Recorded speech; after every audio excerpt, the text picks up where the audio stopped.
Don't forget to like, subscribe and hit the notification bell for more updates. Thanks and enjoy.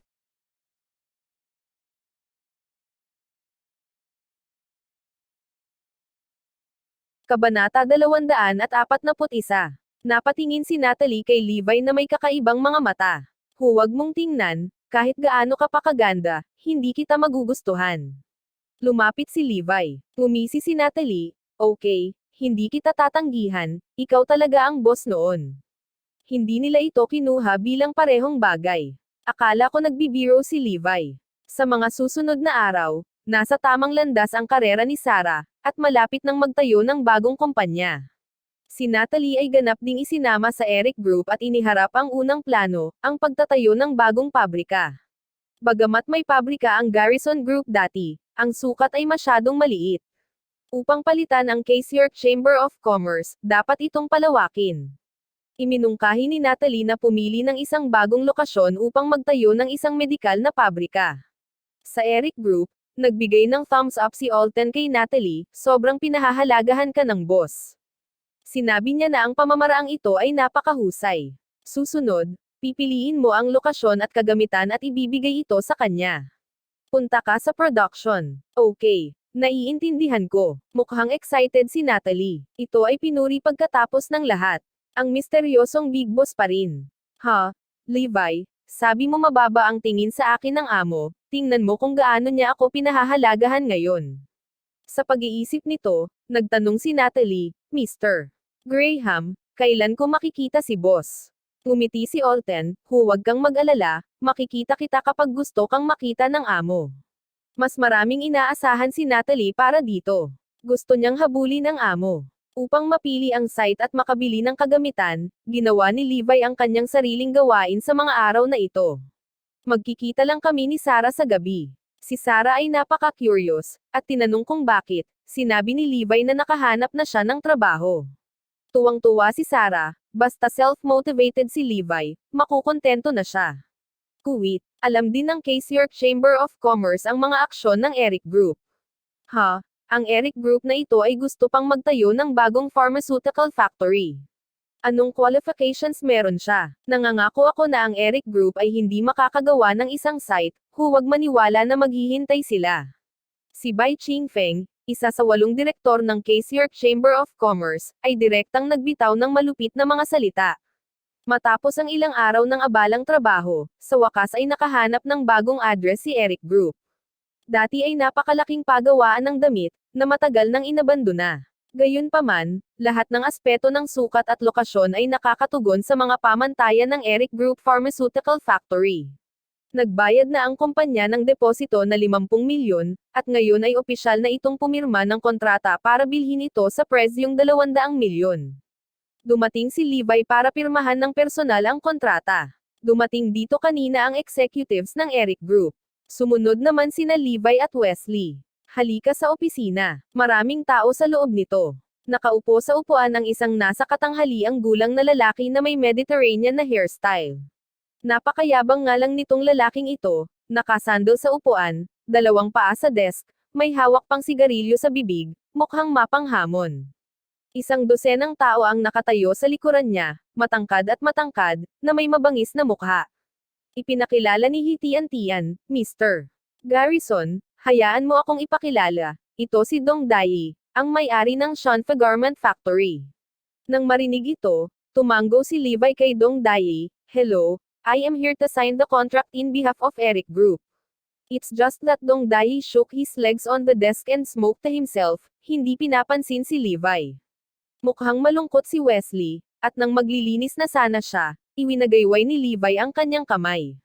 Mahalagang pumirma ng kontrata. Lumapit si Levi. Itinaas ni Dong Dai ang kanyang ulo at sinulyapan si Levi ng may paghamak, at naglabas ng kontrata. Pirmahan mo. Kinuha ni Levi ang kontrata at gustong basahin ito. Malamig na sumigaw ang nasa likod ni Dong Dai, ano pa ba ang dapat panoorin? Pirmahan mo agad ang kontrata. Kabanata 242. Oo, napagkasunduan ang lahat. Direktang pirmahan lang. Kung hindi ka nag-aalala tungkol sa amin, bakit mo kailangang magbayad ng deposito? Paulit-ulit nang inisya ni Dong Dai. Malakas ka bang bumili at magbenta? Tanong ni Levi. Ngumisi si Dong Dai at sinabing, sino sa mga mata mo ang makakapagsabi na sinusubukan kong bumili at magbenta? Hindi ito pinansin ni Levi at nagsimulang tingnan ang kontrata. Maya-maya, nagbago ang mukha niya. Tinanong niya si Hitian-Tian, ano ang presyong napag-usapan kahapon? Sumagot si Hitian-Tian, 200 milyon, isang deposito na 50 milyon ang nabayaran na kahapon. Matapos makinig, nakangising tanong ni Levi, mali si Boss Dong. Kahapon, ang presyo na malinaw na napag-usapan ay 200 milyon. Bakit naging 2 bilyon ang kontrata? Pagkatapos makinig, napabuntong hininga ang lahat. Ang presyo ng pagbili ay tumaas ng 10 beses. Matapos kumonsulta sa kontrata, ilang senior executives ng Eric Group ang nagbago rin ng mukha. Lahat ay nagtanong, ano ang ibig mong sabihin, Boss Dong? Bakit naging 2 bilyon? Bigyan mo ako ng paliwanag. Sinulyapan ni Dong Dai ang lahat ng may paghamak, ano? Sabihin mo ang totoo. 200 milyon ang presyo kahapon. Ngayon ay naging 2 bilyon na. Boss Dong, immoral ka ba? Maaari mo bang pansamantalang pakialaman ang kontrata? Oo, sinira mo ang kontrata. Okay. Si Hitian-Tian ay ilang sikat, galit na sabi. Ngumiti si Dong Dai at sinabi, mayroon bang nagtakda na hindi ko mababago ang presyo? Dahil simula kagabi, total mahigit 100 kumpanya na ang lumapit sa akin at lahat sila gustong bumili ng pabrika ko. Lahat sila ay may 3 bilyon. Mura para sa akin na ibenta ka ng 2 bilyon. Sa katunayan, ang hindi pangkaraniwang bagay na ito ay madalas na nakikita sa negosyo. Maraming negosyo ang pansamantalang nagbabago ng isip. Karamihan sa kanila ay nanghihinayang sa mababang presyo at gustong lumaban para sa mas mataas na presyo. Isa pa ay ang pagkasira ng kalaban. Napatingin ang lahat kay Levi at tinanong kung ano ang ibig niyang sabihin.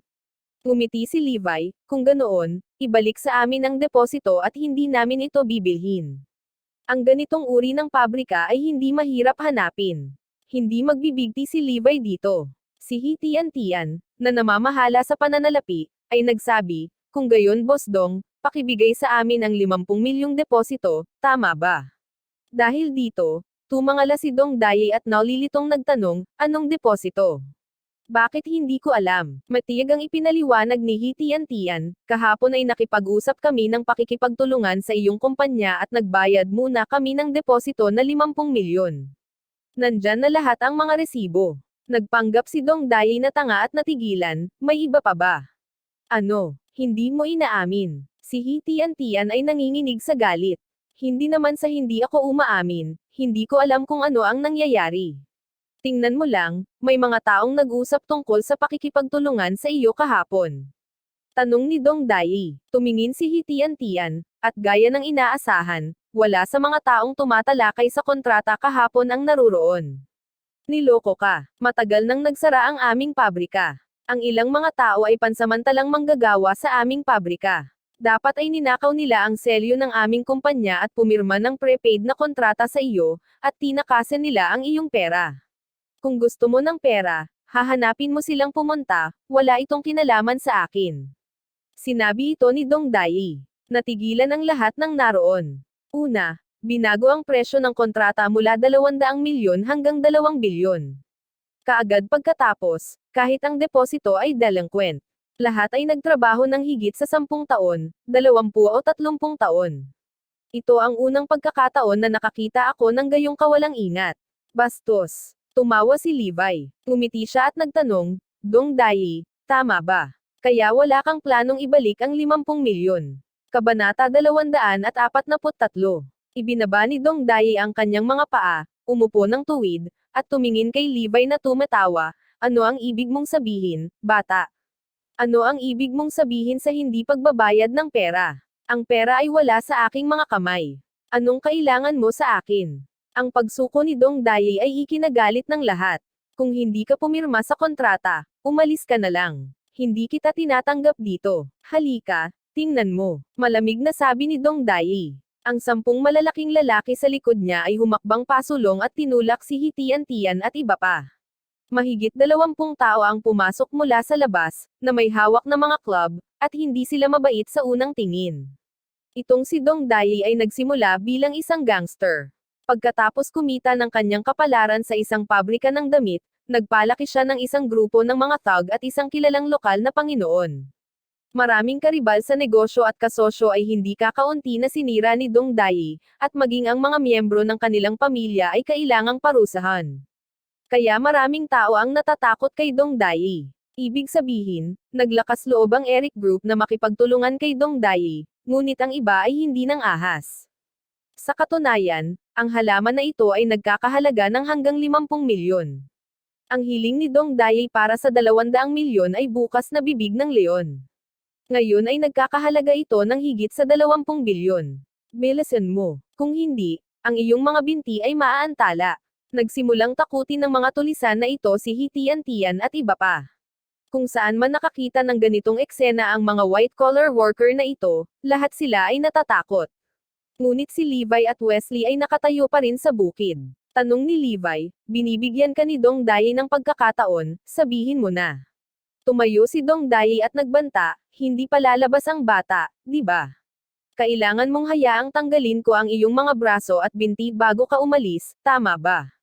Kinaway-kaway ni Dong Dai ang kanyang kamay at sumigaw, halika rito, ibigay mo sa akin ang batang ito. Akmang gagawa ng kanilang trabaho ang mga katabi niyang tulisan, biglang bumunot si Wesley sa tabi ni Levi ng baril mula sa kanyang baywang at idiniin ito sa ulo ni Dong Dai. Tahan na, sigaw ni Dong Dai. Dahan-daang itinaas ang kanyang mga kamay, nanginginig ang kanyang katawan, tumutulo ang malamig na pawis. Halos hindi matatag. Nagulat ang mga gangster kay Dong Dai, nagtataka kung bakit sila tumigil. Nang makita nila ng malinaw ang lalaki sa mga kamay ni Wesley, naunawaan nila ang lahat, at lahat sila ay nakatayo sa gilid, hindi nangangahas na kumilos ng padalos-dalos. Dadada. Sa susunod na sandali, ang tunog ng mabilis na mga hakbang sa koridor ay tunog. 12-12 ng malalaking lalaki na may iba't ibang kulay ng balat ang sumugod. Ito ay ang mga mersenaryo na pinamumunuan ni James Kaluskos. Ang mga thug na ito ay walang fighting power sa harap nila. Maya-maya, lumuhad silang lahat sa lupa, namamaga ang ilong at mukha. Ngayon si Dong Dai at 12-12 ng mga thug ay nalilito. Ngumiti si Wesley at sinabi, hindi ba mayabang? Halika, tingnan natin ang mayabang. Sa sobrang takot ni Dong Dai, muntik na siyang umihi. Kuya, mag-ingat ka, huwag makipagkamay. Paalala ni Dong Dai. Siya ay natatakot na si Wesley ay magliyab, at siya ay nabigla sa lugar. Boom! Sa susunod na sandali, itinaas ni Wesley ang 180 gin na si Dong Dai mula sa kabilang panig ng mesa gamit ang isang kamay, at ibinagsak ito ng malakas sa lupa. Isang masakit na iyak ang pinakawalan ni Dong Dai.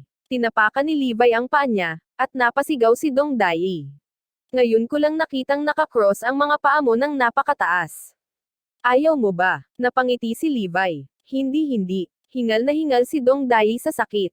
Umupo si Levi sa mesa, nagsindi ng sigarilyo, humigop at nagtanong, nakikilala mo ba ang 50 milyon? Ako. Medyo nag-alinlangan si Dong Dai. Hindi umimik si Levi, at diretsyong itinapat sa bibig niya ang nasusunog na upos ng sigarilyo.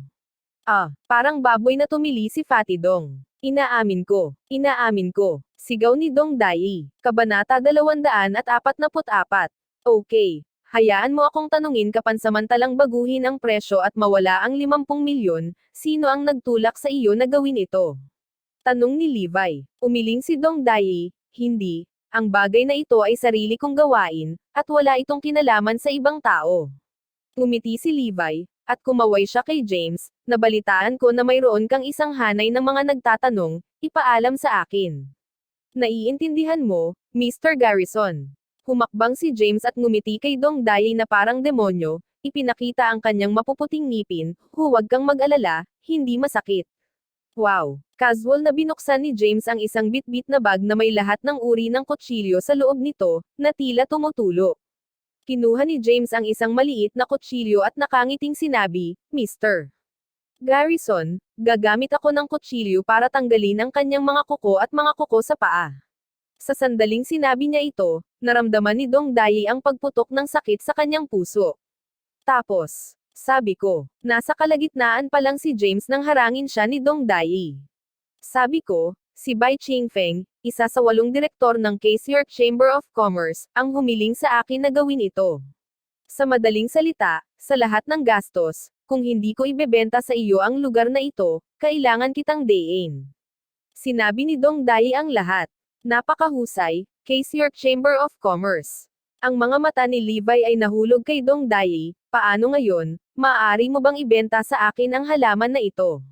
Si James na katabi niya ay nakatitig kay Dong Dai at nakangiti. Pinunasan ni Dong Dai ang malamig na pawis sa kanyang noo. Bye. Ibenta ito sa iyong kumpanya sa halagang 200 milyon. Sino ang nagsabi ng 200 milyon? Tanong ni Levi. Hindi ba 200 milyon ang napag-usapan? Napatulala si Dong Dai. Natutunan ni Levi mula sa dating tono ni Dong Dai at sinabing, ang presyo ay maaaring pansamantalang baguhin. Ngayon ay may 12-dosenang mga pabrika na naghihintay para sa akin na bilhin, at ang mga mura ay 10 milyon lahat. Kaka-inspect ko lang, you are worth 50 million at most. Gagamit ako ng 50 milyon para bilhin ito. Ang alok ni Levi ay talagang isang presyo ng konsensya. Nang may gustong bumili noon ng 30 milyon, naantig si Dong Dai. Ako, nataranta si Dong Dai. Panghihinayang, nagsisisi ako ng sobra. Kung hindi ka makikinig kay Bai Qingfeng, hindi ba ito 200 milyong won? Sa huli, 50 milyon lang ang nakuha. Matapos mapirmahan ang kontrata, pumasok sa planta ang inihandang construction team ni Natalie at nagsagawa ng renovation. Inaasahang matatapos ang pagsasaayos sa loob ng 3 araw. Susunod, hintayin lamang na dumating ang in-order na kagamitan. Nang hinayang si Dong Dai, pero nakakuha din siya ng 50 milyon. Sa parehong araw, tumawag si Bai Qingfeng mula sa Case York Chamber of Commerce. Ano bang problema mo, Dong Dai? Ibinenta mo ang pabrika, o 50 milyon. Isa ka bang hanggal na asno? Matapos makalusot si Bai Qingfeng, marahas siyang napag-alitan. Bai Qingfeng, ano ka ba? Naglakas loob ka bang pag-alitan si Lao Su? Sinasabi ko sa iyo, ginawa mong miserable si Lao Su. Hindi makapaghintay si Lao Su na putulin ka. Pagkatapos magmura ni Dong Dai ay ibinaba na niya ang telepono. Nagalit ito kay Bai Qingfeng kaya muntik na niyang mabitawan ang telepono. Mayroon ding 3 pang direktor ng Case York Chamber of Commerce na sina Yu Xingjian, Xiao Bingshan at Hao Wenchang. Malungkot din sila. Kailangan mong mag-isip ng paraan para pamahalaan itong Eric Group. Nanlulumong sabi ni Bai Qingfeng. Ngumiti si Hao Wenchang, kakatanggap ko lang ng balita na ang Eric Group ay nag-order ng maraming kagamitan sa kabisera ng probinsya na Jinling Tiansheng Medical Equipment Company. May paraan ba para gumawa ng mga trick? Tanong ng lahat. Siyempre, dahil ang boss ng Tiansheng Medical Equipment Company ay ang aking kasama sa universidad. Isang masasamang ngiti ang ibinigay ni Hao Wenchang. Kabanata 245. Nakipag-ugnayan si Hao Wenchang kay Pan Wengkoy, ang may-ari ng Tiansheng Medical Equipment, sa lugar. Pumayag si Pan Wengkoy sa kahilingan ng matandang kaklase. Dahil ang Tiansheng Medical Equipment ay pumirma ng isang order sa Eric Group, ang pera ay nabayaran ng maaga. Sa makatuwid, ipinagpaliban ni Pan Wengkoy ang pagpapadala hanggat maaari. Pagkatapos ng ilang buwan, maghihirap ang Eric Group. Pagkatapos ng lahat, ayon sa mga ideya ni Levi at Natalie, ang mga kagamitang medikal na ito ay dapat na nasa lugar sa loob ng 1 linggo. Well, hindi lang yun. Ginawa namin ang lahat ng hakbang para mahigpit na ipinagbabawal ang lahat ng kumpanya ng kagamitan sa Case York na magbenta ng mga medikal na kagamitan sa Eric Group. Ngumiti si Bai Qingfeng sa isa't isa. Masyado ka pang bata para sa Eric Group. Kung hahayaan mong tingnan ito ng Case York Chamber of Commerce, mahihirapan ka. Nakangiti ang ilang matandang fox. Di nagtagal, naglabas ang Case York Chamber of Commerce ng commercial ban sa bilog. Walang maraming mga kumpanya ng medikal na aparato. Sa pagkakataong ito ang lahat ay pinigilan. Ang sinumang nagbebenta ng kagamitan sa Eric Group ay ang kaaway ng Case York Chamber of Commerce. Walang nang ahas na kunin ang panganib na ito. Hindi na malaya ni Levi at ng iba pa ang gulo. Pagkatapos ng lahat, pinirmahan niya ang utos kay Tiansheng. Sa susunod na pagkakataon, abala si Levi sa pag-alaala sa lumang ministeryo. Yung mga dating may kayanyang tauhan, hindi na natapos ng maayos ngayon. Matagal na silang inilagay ng Case York Chamber of Commerce at ng pamilya ni Xiao Garrison sa blacklist. Kahit gaano sila kakaya, hindi sila makakahanap ng trabaho. 27 talento ang bumalik sa kumpanya pagkatapos ng mahigit 10 araw na recruitment. Maging ang technical team na privado na binuo ni Levi noong panahong iyon ay bumalik na. Si T. Brownell ay isang high-achieving na estudyante na inamin ni Levi mula sa Pharmaceutical University at isang general sa technical team. Siya ay bumalik at si Levi ay napakasaya. Tuwang-tuwa rin si T. Brownell. Alam mo ba kung saan napupunta ang ibang tao? Tanong ni Levi. Nag-isip sandali si T. Brownell at sinabing, Mr. Garrison, hindi ko alam ang kinaroroonan ng karamihan sa mga tao. Ngunit nasa akin ang kinaroroonan ng pinuno ng aming technical team at ng dalawang deputy leaders. Ang dalawang deputy team leader na sina Gao Lisheng at Wood Han Kwan ay nahukay sa Case York Chamber of Commerce. Ngayon narinig ko na ang pagkalito ay tumataas. Napabuntong hininga si Levi. Upang balansehin ang mga partido, ang pinuno ng pangkat at ang dalawang kinatawang pinuno ng pangkat ay bawat isa ay Panginoon ng isang katlo ng pangunahing teknolohiya. Makatuwiran na ang pangunahing teknolohiya na nakuha ng Case York Chamber of Commerce ay dapat nanalik ng dalawang taong ito. Gayunpaman, ayon sa impormasyon na natagpuan, ang Case York Chamber of Commerce ay halos Panginoon ang lahat ng mga pangunahing teknolohiya. Ibig sabihin, ang pinuno ng koponan na si Fu Yuxiang ay nag-leak din ng pangunahing teknolohiya. Nasaan ang pinuno ng pangkat na si Fu Yuxiang? Sumali rin ba siya sa Case York Chamber of Commerce? Tanong ni Levi. Umiling si T. Browning, hindi. Tapat ang team leader Fu, at mas gugustuhin niyang mamatay kaysa sumuko. Kahit tuksuhin o pag-uusig ng kabilang partido, huwag kang gagalaw. Nabalian man ang paa, pinipigilan ko pa rin. Sa pagkakaalam ko, si Mr. Fu ay nagbubukas ng isang maliit na parmasya, halos hindi na kumikita. Hinding-hindi aalis ang magandang asawa ni Kapitan Fu, binuksan niya ang maliit na batika na ito. Tinanong ni Levi si T. Brown ng tungkol sa lokasyon. Makalipas ang halos kalahating oras, dumating ako sa botikang ito na nakabukas sa isang maliit na eskinita. Binuksan ni Levi ang pinto at pumasok. Sir, ano pong gamot ang kailangan nyo? Nakadapa ang isang nasa katanghaliang gulang na lalaki. Nakilala ito ni Levi bilang Fu Yuxiang sa isang sulyap. Masyado lang itong luma, malinaw na higit sa 30 taong gulang, tulad ng higit sa 50. Matandang bayad. Ako ta. Lumapit si Levi. Ah, ikaw si Presidente Garrison. Matapos manood ng mahabang panahon, sa wakas ay nakilala ni Fu Yuxiang na si Levi ay darating, at ang mga luha ng kasabikan ay malapit nang bumagsak. Kabanata 246. Nagdusa ka sa lahat ng mga taon na ito. Napatingin si Levi sa binti ni Fu Yuxiang. Pinunasan ni Fu Yuxiang ang kanyang mga luha. Hindi mahalaga sa akin, Presidente Garrison. Napakasaya kong makita ka. Tinapik siya ni Levi sa balikat. Huwag kang mag-alala, Lao Fu, nandito ako para sunduin ka sa pagkakataong ito. Sa sandaling ito, isang mabagsik na boses ang dumating, bakit ka umiiyak para sa basura? Umiiyak ka ba sa pagluluksa para sa iyong namatay na mga magulang? Gamit ang boses, may lumabas na babae mula sa likod na kwarto. Ang isang mukha na may makapal na pampaganda at isang pares ng malamig na mga mata ay parang isang vixen, na talagang kaakit-akit. Ang mga babae ay nagsusuot ng hayag at nagsusuot ng pasulong. Kaakibat ng mabilog na katawan at mature na ugali. Siguradong maraming lalaking nanonood na naglalakad sa kalsada. Laminggalinga si Levi sa paligid at nakita niyang sikat na brand ang suot ng babae. Ang mga damit ay Chanel, ang mga bag ay Levi, at maging ang mga sapatos ay Ferragamo. Ang isang relo na isinusuot sa palso ay higit sa 100,000 omega. Mahirap isipin ang isang babaeng parang babae na nakatira sa isang maliit na batika. Nakita na ni Levi ang babaeng ito dati. Boyd Miley, asawa ni Fu Yuxiang. Dahil sa kanyang kagandahan, hindi alam ni Fu Yuxiang kung gaano karaming mga kasamahan ang naiinggit sa kanya noong panahong iyon.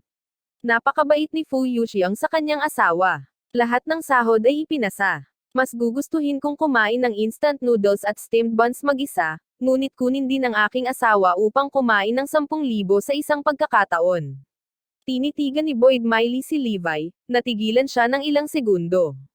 Levi, haha, ang amo ng basura na iyong reform-through na preso ay dumating upang makita ka.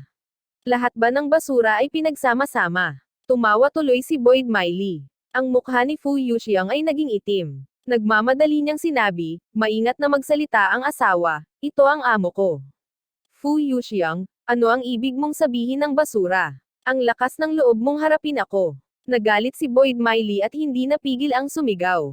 Si Fu Yuxiang ay kilalang kilala na natatakot sa kanyang asawa, kaya agad niyang ibinaba ang kanyang ulo. Kabanata 247. Fu Yuxiang, hindi mo ba alam ang sitwasyon? Ibinibigay ko sa iyo ang lahat ng iyong kinakain, nabubuhay, at isinusuot ngayon. Binuksan ko pa ang tindahang ito para sa iyo. Naglakas loob ka bang harapin ako? Hindi ba? Sigaw ni Boyd Miley. Asawa, nagkamali ako, hinding-hindi na ako mangangahas pa. Ibinaba ni Fu Yuxiang ang kanyang ulo para aminin ang kanyang pagkakamali. Nadurog ang puso ni Levi. Noong maganda si Fu Yuxiang, ginagalang siya ng babaeng ito.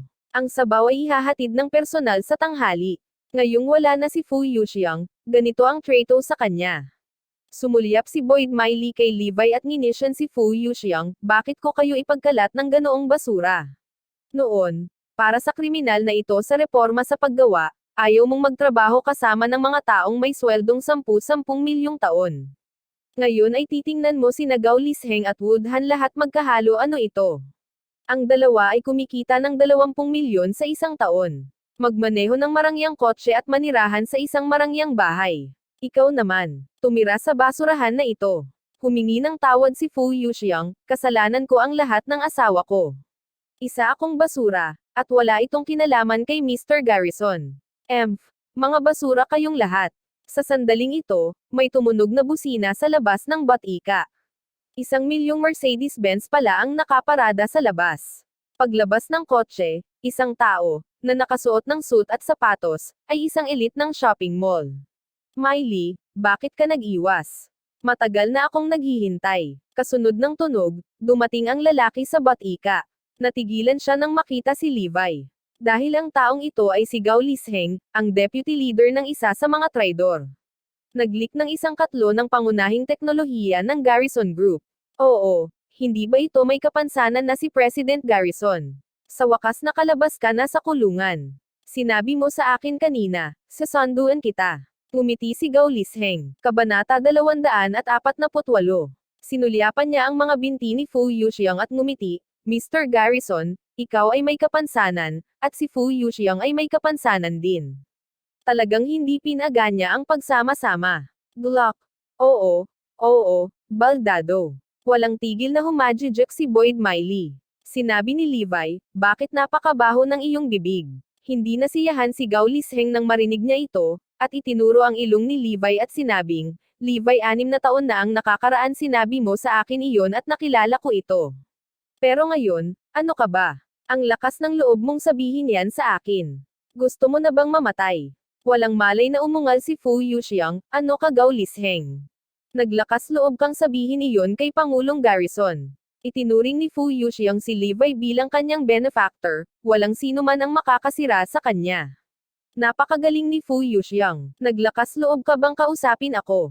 Tinapik ni Gao Lisheng ang mukha ni Fu Yuxiang. Nalagutan ng hininga si Fu Yuxiang at umungal, ito ang aking site, lumabas ka. Hindi ka welcome dito. Pagkatapos makinig ni Gao Lisheng, ngumiti siya, May Logan, narinig mo ba iyon? Ito ang kanyang lugar. Sinampal ni Boyd Miley ang mukha ni Fu Yuxiang nang may galit, ang galing mo. Ito ang lugar ng aking matandang babae. May relasyon sa iyo, at gaano ka kalakas na makipag-usap kay Logan Sheng ng ganito. Tinakpan ni Fu Yuxiang ang kanyang mukha sa hindi ka pani-paniwalang paraan, sinaktan mo ako para sa kanya. Oo, tinalo lang kita para kay Logan Sheng. Si Logan Sheng ang paborito kong lalaki. Dahil doon, niyakap ni Boyd Miley ang braso ni Gao Lisheng at masuyong idiniin ito sa kanya. Sinamantala ni Gao Lisheng ang uso at hindi nakalimutang hawakan siya. Boom! Nang makita ang eksenang ito, si Fu Yuxiang ay tinamaan ng kidlat. Inihagis ng asawa ang sarili sa mga bisig ng ibang lalaki sa kanyang harapan, at pinalo pa ang sarili para sa ibang lalaki. Ito ang pinakamalaking insulto sa isang lalaki. Tumawa si Gao Lisheng at sinabing, alam ba ni Fu Yuxiang kung bakit ako pumunta para kunin ang asawa mo? Sinundo ko siya sa hotel para buksan ang kwarto. Tingnan kung ano ang nasa bag ng iyong asawa. Mga medyas at sexy na damit na panloob, ipakita mo sa akin. Naglabas si Gao Lisheng ng isang tumpok ng medyas mula sa bag ni Boyd Miley. Si Boyd Miley ay commandant na parang sutla, I hate. Ang mukha ni Fu Yuxiang ay mabilis na sumikip at ito ay magiging kulay ube. Galit. Galit na galit. Walang ibang sinabi si Fu Yuxiang, ang galing ng asawa mo sa kama. 6 na taon na ang nakalipas, at hindi ko na ito mapigilan. Hinalikan ni Gao Lisheng si Boyd Miley. Tumawa si Boyd Miley at sinabing, Logan Sheng, napakagaling mo rin, hindi ito maihahambing sa kalokohang ito. Siya ay isang malambot na tao sa kama. Tinitigan ng masama ni Boyd Miley si Fu Yuxiang. Ngumisi pa si Gao Lisheng, Fu Yuxiang, natatakot ka ba na iniisip mo kung bakit hindi ka iniwan ni Boyd Miley?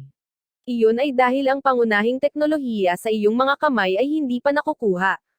Kung hindi, maaga kang iiwan ni Boyd Miley. Ang pinakamalaking halaga ng iyong basura, iyan ang teknolohiya. Naiinis na sinabi ni Boyd Miley, oo, kung hindi dahil sa isang hanay ng mga diskarte, sino ang handang samahan ka nitong basura? Tigas ng bibig mo, 6 na taon kang hindi tapos magsalita. Ang mga ngalunya at ang mga ngalunya ay nagsabi ng mga karumal-dumal na bagay sa kanilang mukha. Galit na galit si Fu Yuxiang na muntik na siyang mamatay. Naintindihan niya rin sa wakas. Bakit walang sinabi si Boyd Miley sa nakalipas na 6 na taon? Bakit madalas magmaneho si Gao Lisheng para sunduin ang kanyang asawa sa nakalipas na 6 na taon? Bakit ang asawa na hindi nagtrabaho sa nakalipas na 6 na taon ay nagsusuot ng lahat ng mga sikat na tatak at may pera na panggastos? Kuwit, naka-green pala ako. Ang pinakamahalagang bagay ay ang apprentice ay nakapag-green sa kanyang sarili. Suot pa rin ni Gao Lisheng at Wood Han Quan ang kanyang mga kamay. Tinatawag nila silang Panginoon noon. Sa paglipas ng mga taon, palaging binubugbog at pinapagalitan ni Boyd Miley ang sarili. Ngunit hindi siya umalis, labis na naantig si Fu Yuxiang. Ito na yata ang dahilan ngayon. Sa katunayan, matagal na itong pinagdudahan ni Fu Yuxiang. Kabanata 249. Pero mahal niya si Boyd Miley. Mas handang maniwala sa kanya. Naunawaan din ni Levi kung bakit maaaring makuha ng Case York Chamber of Commerce ang halos lahat ng mga pangunahing teknolohiya. Inilabas ito ng kaunti ni Boyd Miley. Kung hindi masasabi ang karakter ni Fu Yuxiang. Tiningnan ni Gao Lisheng si Levi at ni Nishan, ano? Nakakuha ka ba ng katulong? Let me tell you the truth, malambot na pagkain din si Levi ngayon.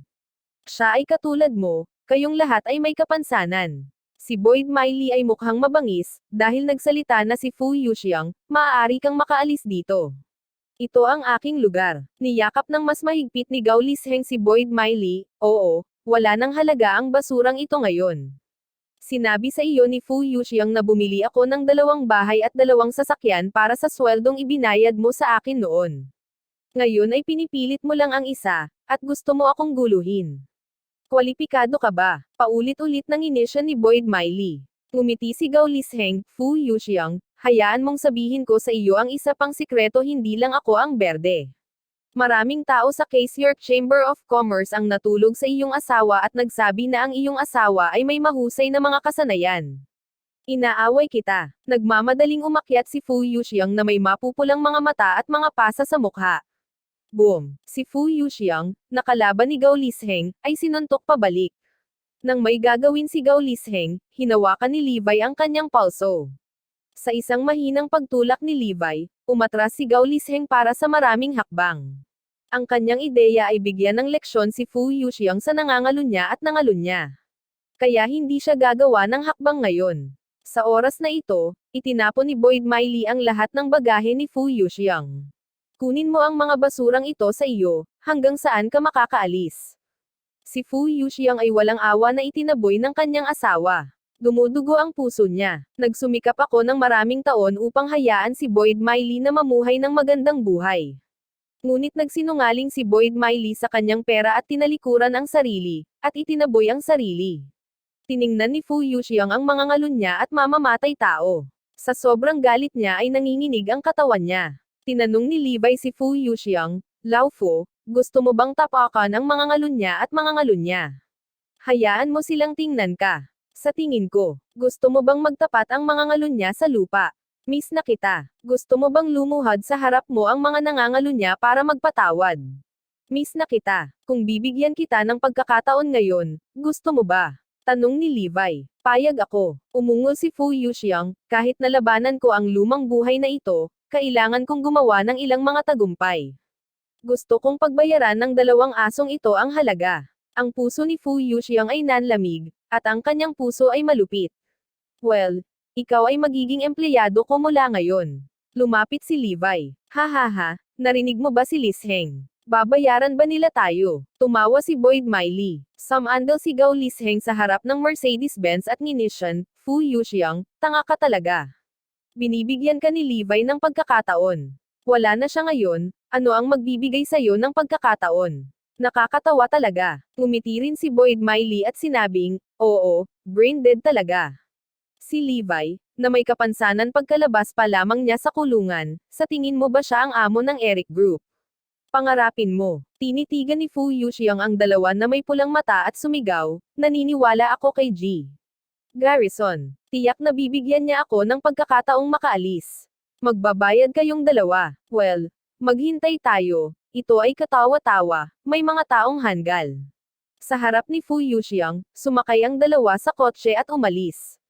Kabanata 250. Umiyak. Hindi na napigilan ni Fu Yuxiang, umiyak ng malakas. Isang lalaking papalapit sa gitnang edad ang umiyak na parang bata. Sobra-sobra na ang mga ngalun niya at mga ngalun niya. Pilitin ng malaking tao ng ganito. Humingi ng paumanhin si Fu Yuxiang, Mr. Garrison, ikinalulungkot kita. Halos na ibigay ko na ang pangunahing teknolohiya sa B. Tik na iyon. Wala akong kwenta. Isa lang akong basura. Ngumiti si Levi at sinabing, okay lang sa lumang bayad. Alam ko na nasa Case York Chamber of Commerce ang lahat ng pangunahing teknolohiya. Si Fu Yuxiang ay napakatalino. Pagkatapos niyang magnilay-nilay, gulat niyang sinabi, Mr. Garrison, gusto mong lumaban sa Case York Chamber of Commerce? Oo. Ngunit Mr. Garrison, kakalabas mo lang sa kulungan. Nag-alinlangan din si Fu Yuxiang kung ano ang lalabanan ni Levi. Ngumiti si Levi at sinabing, dapat alam ni Lao Fu ang tungkol sa pagpapalit ng pangalan ng Garrison Group sa Eric Group, di ba? Nang marinig ito, ang katawan ni Fu Yuxiang ay nanginag ng husto. Ang mga mata ay puno ng hindi kapanipaniwala, ikaw ba ang boss ni Eric, Presidente Garrison? Siya, mababangki. Pinitik ni Levi ang kanyang mga daliri. Maya-maya, may dumating na Rolls-Royce Phantom dito. Sumunod ka sa akin sa kumpanya ngayon. Gamitin ang pinakamabilis na oras upang bumuo ng isang teknikal na koponan, paramihin ang kaluwalhatian ng taon. Hayaan ang B. Tik na magsisi. Lumapit si Levi. Si Fu Yuxiang ay nakaramdam lamang ng pagnanasa, at agad na sumang-ayon. Matagal ko nang hinihintay ang araw na ito. Napuno ng luha ang mga mata ni Fu Yuxiang. Sa nakalipas na 6 na taon, siya ay nag-aaral at nagbibigay pansin sa larangan ng industriya sa lahat ng oras, kaya ang kanyang mga profesional na kasanayan ay hindi nahuhulog. Kinuha ni Fu Yuxiang ang kanyang cellphone at tinawagan si Boyd Miley. Ngumisi si Boyd Miley pagkatapos kumonekta, ano ang problema? Hindi pinaganya. Nagsisisi ka ba? Tanungin mo ako. Sabihin mo, imposible. Sa paningin ko, para kang aso. Ang aso ay may kapansanan. Sinabi ni Fu Yuxiang na may malungkot na mukha at malamig na sinabi, Boyd Miley, ito na ang huling pagkakataon na nakausap kita sa telepono. Pagsisisihan kita, lumuhad ka sa harapan ko at aamin. Huwag kang mag-alala, malapit na ang araw na ito. Hahaha, gusto ko talagang tumawa. Magagawa mo rin ba akong pagsisihan ang iyong kapansanan? May malakas na tawanan mula kina Boyd Miley at Gao Lisheng sa kabilang dulo ng telepono. Kaagad pagkatapos idiin ni Gao Lisheng si Boyd Miley sa ilalim ng kanyang katawan, ngumiti ito at sinabing, kukunin ba natin ang pelikula ngayon? Pagkatapos ay ipadala ang video sa mga may kapansanan upang mapanood. Well, galit ka talaga. Nang marinig ang boses sa telepono, nagalit si Fu Yuxiang kaya namumula ang kanyang mga mata. Boom! Bitak! Inihagis niya ang telepono sa lupa ng marahas. Kahihiyan. Ang pinakamalaking kahihiyan ay ito. Matapos sundin ni Fu Yuxiang ang ulat ni Levi sa Eric Group, naglakad ang dalawa sa kalsada upang pag-usapan ang pag-unlad sa hinaharap. Sa oras na ito, lumapit sina Gao Lisheng at Boyd Miley kay Fu Yuxiang. Magulong damit pa ang dalawa. Alam ng lahat kung ano ang nangyari ngayon. Sige, makipaghiwalay ka na. Sa wakas ay maalis ko na ang iyong kapansanan. Umisi si Boyd Miley. Ako. Nag-alinlangan si Fu Yuxiang. Pagkatapos ng 10 taon ng damdamin, mahirap talagang gumawa ng desisyon ng ilang sandali. Nang makita ito, napangisi si Gao Lisheng, bakit? Ayaw umalis. Gusto mo pa bang saluhin at huwag bitawan? Tinulak ni Boyd Miley si Fu Yuxiang, lumabas ka. Hindi ka karapat-dapat sa akin ngayon. Hindi mo ito sineryoso pagkatapos ng maraming taon ng pag-ibig. Tanong ni Fu Yuxiang na may malamig na mukha. Haha, Fu Yuxiang, may mukha ka pa bang magsalita tungkol sa nararamdaman? Sinasabi ko sa iyo ang totoo, 10 taon na akong kasama mo, pinagnanasaan ko lang ang pera mo. Ipinakita ni Boyd Miley ang walang awa na side ng isang babae. Nang papayag na si Fu Yuxiang sa isang diborsyo, tinanggihan ito ni Levi, diborsyo. Imposible.